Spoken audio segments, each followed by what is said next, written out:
Hello, నేను మీ శేషరావు. ఆంధ్రప్రదేశ్లో liquor scam విచారణ చేస్తూ ఉన్నారు. అయితే అంతిమంగా ఎవరైతే బిగ్ డాన్ ఉన్నారో ఆ డాన్ని అరెస్ట్ చేస్తారా, ఆ డాన్ని అరెస్ట్ చేయడానికి తగినటువంటి ఆధారాలు ఉన్నాయా అనేటువంటి ప్రశ్న తరచూ వినిపిస్తుంది, చాలామంది దగ్గర నుంచి వినిపిస్తుంది. ఆధారాలు లేనప్పుడు ఆ బిగ్ డాన్ అరెస్టు ఎలా సాధ్యము అనేటువంటి ప్రశ్న కూడా వేస్తూ ఉన్నారు. దానికి తగిన విధంగానే తాజాగా ఆంధ్రప్రదేశ్ సిట్ ఒక షార్ట్ షీట్ వేసింది, రెండో షార్ట్ షీట్. ఈ రెండో షార్ట్ షీట్లో పొందుపరిచినటువంటి అంశాలని పరిశీలిస్తే కనుక ఆధారాలు లేవు అనేటువంటి విషయం పరోక్షంగా బయటపడుతుంది. ఆధారాలు లేవు అని అంటే ఏంటి? అక్కడ ఫైల్స్ ఏవైతే ఉన్నాయో ఆ ఫైల్స్ అన్నింటినీ మాయం చేశారు, తగలబెట్టారు అనేటువంటి విషయాన్ని ఛార్జ్షీట్లో పొందుపరిచారు. లిక్కర్కి సంబంధించిన ఇండెంట్ తయారు చేస్తారు. ఆ ఇండెంట్ తయారు చేసేటప్పుడు నోట్ ఫైల్ కూడా తయారు చేస్తారు. ఈ నోట్ ఫైల్ కానీ ఇండెంట్ కానీ వీటికి సంబంధించిన వివరాలు కానీ ఎక్కడా లేవు, వాటిని ధ్వంసం చేశారు అనేటువంటి విషయాన్ని రెండవ ఛార్జ్షీట్లో ఆంధ్రప్రదేశ్ సిట్ పొందుపరిచింది. మరి ఇక్కడే తేలిపోయింది కదా, ఆధారాల్ని ప్రొడ్యూస్ చేయాలి అంటే కోర్టుకి, ఆధారాల్ని అక్కడ చూపించాలి అంటే కనుక ఏ కంపెనీ ఎంత అమ్మకం చేసింది, ఎంత సరఫరా చేసింది, ఎంత తయారైంది, డిస్టిలరీలో ఎంత తయారైంది, ఆ డిస్టిలరీ నుంచి ఎంత షాపులకు పంపించారు, షాపులు ఎంత అమ్మారు, ఇది తెలియాలి. మళ్ళీ షాపులు ఎంత అమ్మారు, ఎంత సరఫరా చేశారు, డిస్టిలరీలో ఎంత తయారైంది, ఇటు వైపు నుంచి ఒక లెక్క, ఇటువైపు నుంచి ఇంకొక లెక్క, రెండు వేస్తేనే అసలు మొత్తం ఎంత స్కామ్ జరిగింది అనేది బయటికి రాదు. ఇప్పటి వరకు సిట్ ఏం చెప్తుంది? 3,500 కోట్ల రూపాయల స్కామ్ జరిగింది అని చెప్పి చెప్తుంది. కానీ ఎన్నికల ముందు చంద్రబాబు నాయుడు గారు ఏం చెప్పారు? సుమారుగా 30,000 కోట్ల రూపాయల స్కామ్ జరిగింది అని చెప్పి పవర్ పాయింట్ ప్రజెంటేషన్ ఇచ్చారు.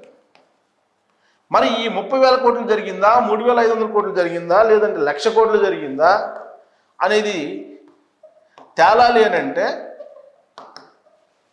ముందు దానికి సంబంధించినటువంటి డాక్యుమెంట్స్ ఉండాలి, ఫైల్స్ ఉండాలి, నోట్ ఫైల్స్ ఉండాలి. మరి ఇవన్నీ లేవు, ధ్వంసం అయ్యాయి అని చెప్పి రెండో షార్ట్ షీట్లో ఆంధ్రప్రదేశ్ సిట్ పొందుపరిచినటువంటి అంశంగా ఇప్పుడు మీడియాలో వస్తున్నటువంటి న్యూస్. మరి అవి ఎందుకు ధ్వంసం అయ్యాయి, ఎలా ధ్వంసం అయ్యాయి, దాని వెనక సూత్రధారి ఎవరు అనేది కూడా రెండో షార్ట్ షీట్లో పొందుపరిచారు వాళ్ళు. ఒక ఐపీఎస్ అధికారి ఈ నోట్ ఫైల్స్ని కానీ లేదా ఇండియన్ ఫైల్స్ని కానీ లేదా ఇతరత్ర వివరాలు ఉన్నటువంటి ఫైల్స్ని కానీ తగలబెట్టారు అని చెప్పి చెప్తున్నారు. ఈ ఐపీఎస్ అధికారి ఇచ్చినటువంటి సలహా మేరకు ఈ మొత్తం డాక్యుమెంట్స్ని తగలబెట్టేశారు, కొన్నిటినేమో నీళ్ళల్లో పారేశారు, కృష్ణానదిలో పడేశారు అని చెప్పి ఛార్జ్ షీట్లో పొందుపరిచినటువంటి అంశం. దీనందరికీ కారణం ఒక ఐపీఎస్ అధికారి అని చెప్తున్నారు. ఆ ఐపీఎస్ అధికారి ఎవరు అనేది కూడా ఛార్జ్ షీట్లో పొందుపరిచారని చెప్పి మీడియాలో వచ్చింది.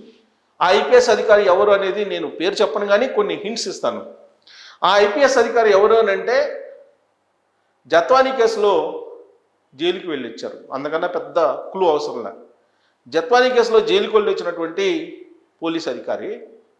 అలాగే ఆయన మీద అనేకమైనటువంటి కేసులు అంతకుముందు కూడా ఉన్నాయి, లైంగికపరమైనటువంటి కేసులు కూడా కర్నూలులో ఆయన పనిచేసినప్పుడు ఉన్నాయి, ఆ తర్వాత గుంటూరులో పనిచేసినప్పుడు ఉన్నాయి, ఆ తర్వాత విజయవాడ కమిషనర్గా పనిచేసినప్పుడు కూడా ఉన్నాయి అనేది ఆయన మీద తరచూ వినిపించేటువంటి ఒక ఆరోపణ.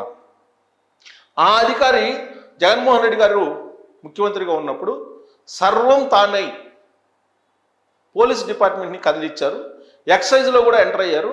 ఎక్సైజ్లో ఫైల్స్ని మొత్తం ధ్వంసం చేయడం వెనక ఆ ఐపీఎస్ అధికారి సూచనలు సలహాలు ఉన్నాయి, ఆయన గైడెన్స్ ఉందని చెప్పి రెండవ ఛార్జ్ షీట్లో ఆంధ్రప్రదేశ్ సిట్ పొందుపరిచినటువంటి ఒక ప్రధానమైనటువంటి అంశంగా మీడియాలో ఫోకస్ అవుతుంది. ఇక హవాలా కానీ లేదా ఈ అక్రమ సంపాదనని తరలించడంలో కానీ కీలక పాత్ర ముగ్గురు పోషించారనేది ఆ ఛార్జ్ షీట్లో పొందుపరిచినట్టు తెలుస్తుంది.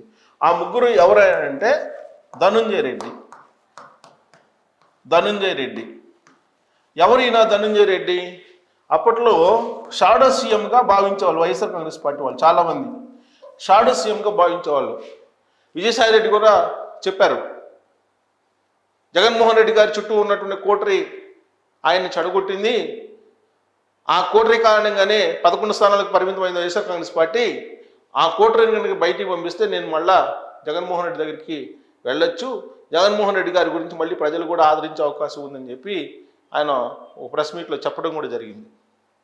ఆ షాడో ఎవరో కాదు, మూల విరాట్ జగన్మోహన్ రెడ్డి గారిని కలవాలంటే ముందు ఈయన కలవాలనేది వైఎస్ఆర్ కాంగ్రెస్ పార్టీలో ఉండేవారు. చాలామంది మాట్లాడుకున్నారు అప్పట్లో. ధనుంజయ రెడ్డి గారు ఇప్పుడు ప్రస్తుతం ఆయన జైల్లో ఉన్నారు.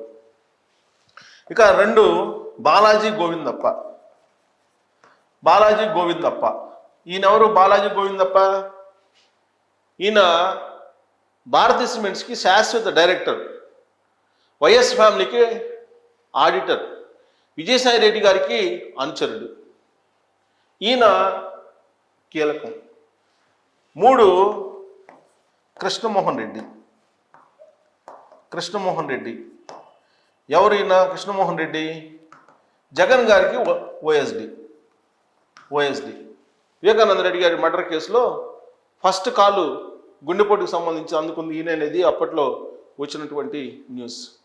సో వీళ్ళ ముగ్గురు లిక్కర్ స్కామ్లో అవినీతి డబ్బులు, అక్రమంగా వెనకేసినటువంటి డబ్బుల్ని తరలించారు వివిధ మార్గాల ద్వారా, సూట్ కేస్ కంపెనీల ద్వారా దేశం దాటించేశారు హవాలా రూపంలో అనేటువంటి ఆరోపణ చేస్తూ 2వ ఛార్జ్ షీట్లో పొందుపరిచినటువంటి అంశంగా చెప్తున్నారు. ఈ ముగ్గురు ఇప్పుడు జైల్లో ఉన్నారు. కృష్ణమోహన్ రెడ్డి, బాలాజీ గోవిందప్ప, ధనంజయ రెడ్డి ముగ్గురు కూడా జైల్లో ఉన్నారు. ఈ మొత్తం కథని ఈ ముగ్గురు కలిసి ఈ ఫైల్స్ అన్నిటిని కూడా ధ్వంసం చేయడానికి ఎలా అనే స్కెచ్ వేసింది ఈ ఐపీఎస్ అధికారి. ఈ ఐపీఎస్ అధికారి ఈ ముగ్గురు కలిసి లిక్కర్ స్కామ్కి సంబంధించినటువంటి డాక్యుమెంట్స్ని అన్నిటినీ ధ్వంసం చేశారు. కొన్నింటిని తగలబెట్టారు, కొన్నింటిని పడేశారు, మరికొన్నింటిని కృష్ణా నదిలో వదిలిపెట్టారు అనేది చెప్తూ ఉన్నారు. ఛార్జ్ షీట్లో అదే పొందుపరిచారు. మరి ఇలాంటి పరిస్థితుల్లో మరి ఈ కేసు నిలబడుతుందా? బిగ్ డాన్ దగ్గరికి వెళ్తుందా ఈ కేసు? బిగ్ డాన్ని అరెస్ట్ చేసేలాగా ఈ కేసులో ఆధారాలు ఉన్నాయా అని అంటే ఇప్పుడు 2వ ఛార్జ్ షీట్లో పొందుపరిచిన అంశం ప్రకారం డాక్యుమెంట్స్ లేవు, పూర్తి స్థాయి డాక్యుమెంట్స్ లేవు. ఏదో కొన్ని ఉంటే ఉండవచ్చు, కానీ పూర్తి స్థాయి లేవు అంటున్నారు. బట్ ఇప్పుడు ఉన్నటువంటి ఆధారం ఏంటంటే ధనంజయ రెడ్డి, లేదంటే బాలాజీ గోవిందప్ప, లేదంటే కృష్ణమోహన్ రెడ్డి, లేదంటే చెవిరెడ్డి భాస్కర్ రెడ్డి, లేదంటే ఆ లిక్కర్ స్కామ్లో అరెస్ట్ అయినటువంటి 11 మంది ఇచ్చేటువంటి వాంగ్మూలం మాత్రమే ఆధారం. డాక్యుమెంట్ అనేది లేదు. అది డాక్యుమెంట్ ఎక్కడ ఉందంటే దుబాయ్లో ఉందని చెప్తున్నారు. ఇక్కడ ఉండేటువంటి ఇన్ఫర్మేషన్ మొత్తం దుబాయ్లో ఉండే ఆఫీసులో ప్యారలల్గా మెయింటైన్ చేశారనేది కూడా సిట్ అనుమానిస్తుంది. మరి అక్కడి నుంచి ఇన్ఫర్మేషన్ తీసుకురావాలా, లేదంటే ఇక్కడ డాక్యుమెంట్స్ ఏమీ లేవని చెప్పి కోర్టుకి చెప్తుందా, వాంగ్మూలాలు మాత్రమే ఉన్నాయని చెప్పి సిట్ చెప్తుందా? ఇలాంటి పరిస్థితుల్లో బిగ్ డాన్ అరెస్ట్ కాకుండా ముందుగానే ఈ ఐపీఎస్ అధికారి ఆయన్ని సేఫ్ సైడ్గా గేమ్ ఆడించారు. ఆ ఐపీఎస్ అధికారి కారణంగానే మొత్తం డాక్యుమెంట్స్ మిస్ అయ్యాయని చెప్తున్నారు. ఆ ఐపీఎస్ అధికారిని ఇప్పుడు సిట్ పోలీసులు అదుపులోకి తీసుకుని విచారించే అవకాశం ఉందా? ఆయన్ని విచారించిన తర్వాతనే బిగ్ డాన్ దగ్గరికి వెళ్ళబోతున్నారా? అందుకే ఈ ఛార్జ్ షీట్లో ఈ విధమైనటువంటి అంశాన్ని పొందుపరిచారా అనే అంశం మీద మీరు కూడా ట్రోల్ చేయొచ్చు. Thank you.